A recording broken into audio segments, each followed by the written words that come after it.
possibilidade de esconder o arquivo dentro de outro nos permite manter em segredo algumas coisas, como por exemplo uma mensagem de texto ou então uma imagem. No Windows, existem diversas maneiras de se fazer isso, seja através da esteganografia ou então ocultando os arquivos. Essas são técnicas não só utilizadas por pessoas comuns que desejam esconder alguma coisa, mas também bastante utilizadas por hackers, geralmente para burlar os mecanismos de defesa do sistema.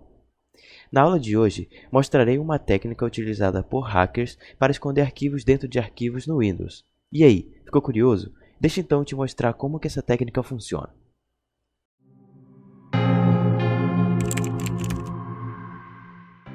Certo, mas antes de tudo, a gente precisa entender um pouco sobre como o sistema de arquivos padrão do Windows, o NTFS, armazena os arquivos. Bom, basicamente todo arquivo inclui, além de seu conteúdo, é claro, alguns metadados, também chamados de atributos. Esses atributos armazenam, por exemplo, o nome do arquivo, a data de criação e o seu próprio conteúdo fica armazenado em um desses atributos. O atributo que armazena o conteúdo do arquivo se chama data. E no Windows, no NTFS, a gente pode ter diferentes atributos de dados, ou seja, diferentes conteúdos para um mesmo arquivo. Dessa forma, podemos então esconder arquivos dentro de arquivos, apenas criando os outros atributos de dados para um mesmo arquivo. Aqui eu separei esse pequeno diagrama que mostra mais ou menos como que é a estrutura de um arquivo armazenado em NTFS, certo? Aqui a gente vai ter o arquivo.txt. E aqui a gente vai ter alguns metadados, como por exemplo o nome do arquivo. Aqui embaixo a gente vai ter a data de criação. E aqui eu também tenho o nome do atributo, né? Aqui por exemplo é Standard Information. E aqui vai ser o file name. E o conteúdo ele vai ser armazenado justamente no atributo data, certo?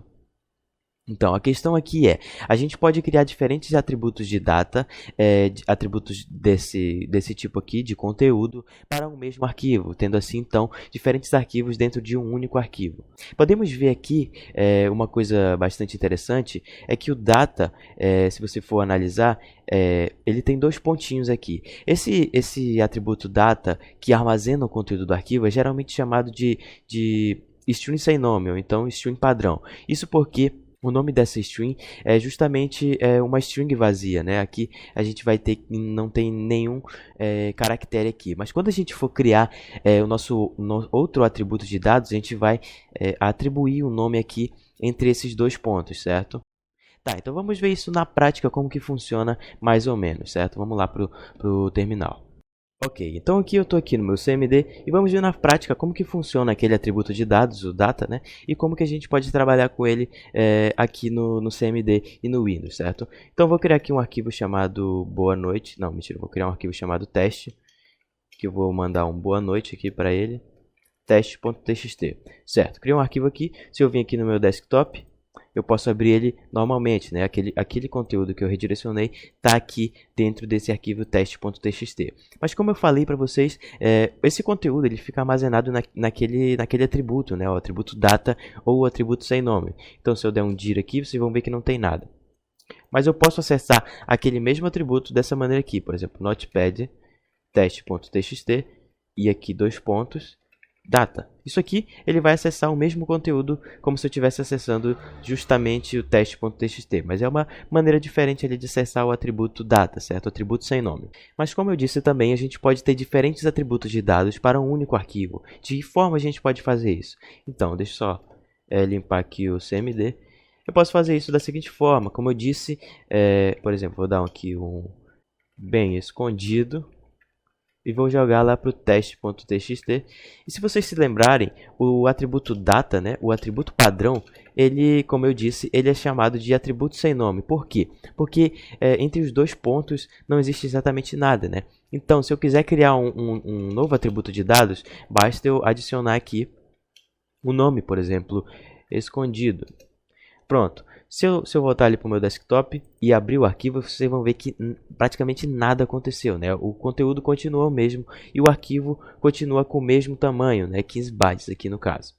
Se eu der um dir aqui, vocês vão ver que ele continua a mesma coisa. Tá, mas se eu der um dir /r, que o /r aqui ele é para mostrar as strings alternativas, no caso, né? Os outros atributos de dados, no caso, aqui a gente vai ver que ele tem agora um atributo chamado escondido, um outro atributo de dados com o nome de escondido, certo?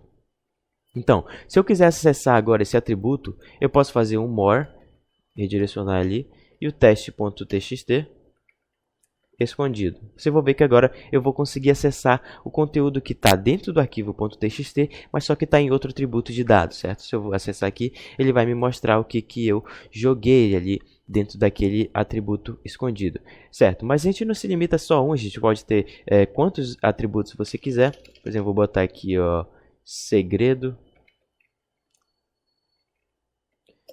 Vou criar outro atributo aqui chamado segredo e botar um 337, por exemplo.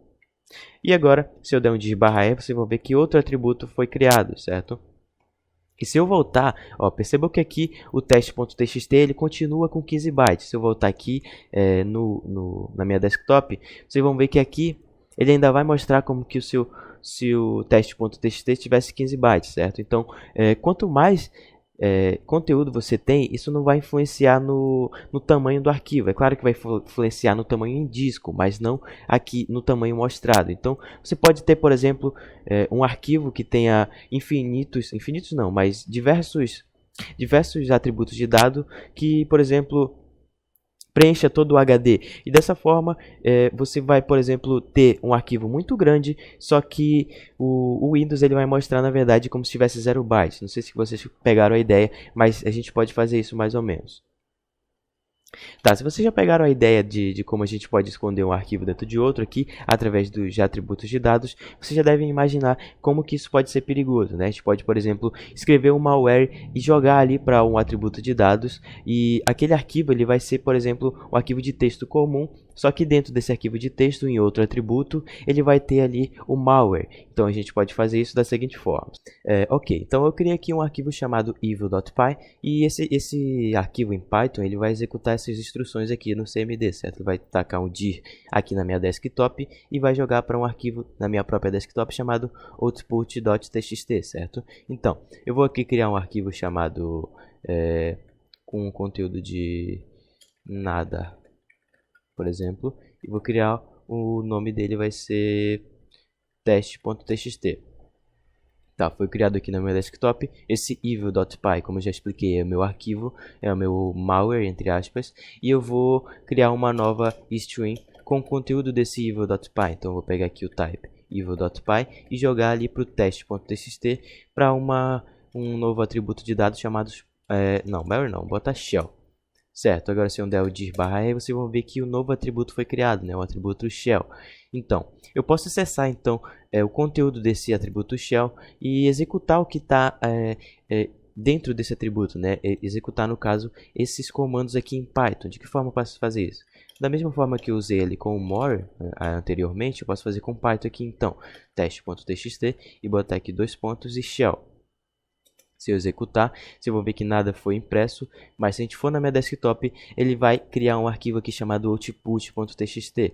Então, se eu abrir esse output, vocês vão ver que ele fez exatamente o que está descrito ali no meu código, né? Ele deu um dir na minha desktop e salvou aqui dentro desse arquivo output.txt. É claro que esse aqui é um exemplo bem simplório, né? Você pode, por exemplo, incluir um próprio executável dentro de um arquivo txt que, por exemplo, você pode executar depois o conteúdo desse arquivo, né? Você pode executar o executável que está dentro de um txt, certo? Pode parecer um pouco confuso aqui, mas sim, você pode fazer isso dentro desse recurso. Ok, você deve estar se perguntando então aonde esse recurso é usado, né? Por que o NTFS ele permite algumas coisas assim que podem ser às vezes prejudiciais para o usuário ou então bastante furtivo ali para esconder um malware ou então alguma coisa do tipo. Então, um dos usos desses atributos alternativos, no caso, né, é, por exemplo, quando você baixa um arquivo da internet. Quando você baixa um arquivo da internet, uma nova string de dados, um atributo alternativo chamado Zone Identifier, ele é criado, que ele contém algumas informações ali sobre o arquivo. Esse atributo, por exemplo, que quando você executa um binário, digamos que você executa um binário baixado na internet, aí aparece ali uma imagem contendo a fonte desse arquivo, contendo ali se ele é um arquivo seguro ou não, né? Então, por exemplo, eu vou dar um exemplo aqui, vou baixar aqui essa imagem desse gatinho aqui. Vou salvar na minha desktop aqui com o nome de gatinho. Vou aqui para o meu CMD e vou dar um dir/r aqui.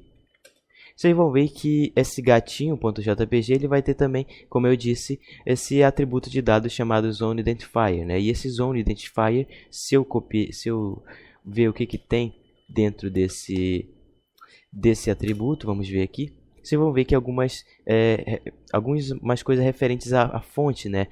Como por exemplo aqui tem a própria URL de onde eu baixei essa imagem, certo? Então é assim que é usado mais ou menos esse recurso, né?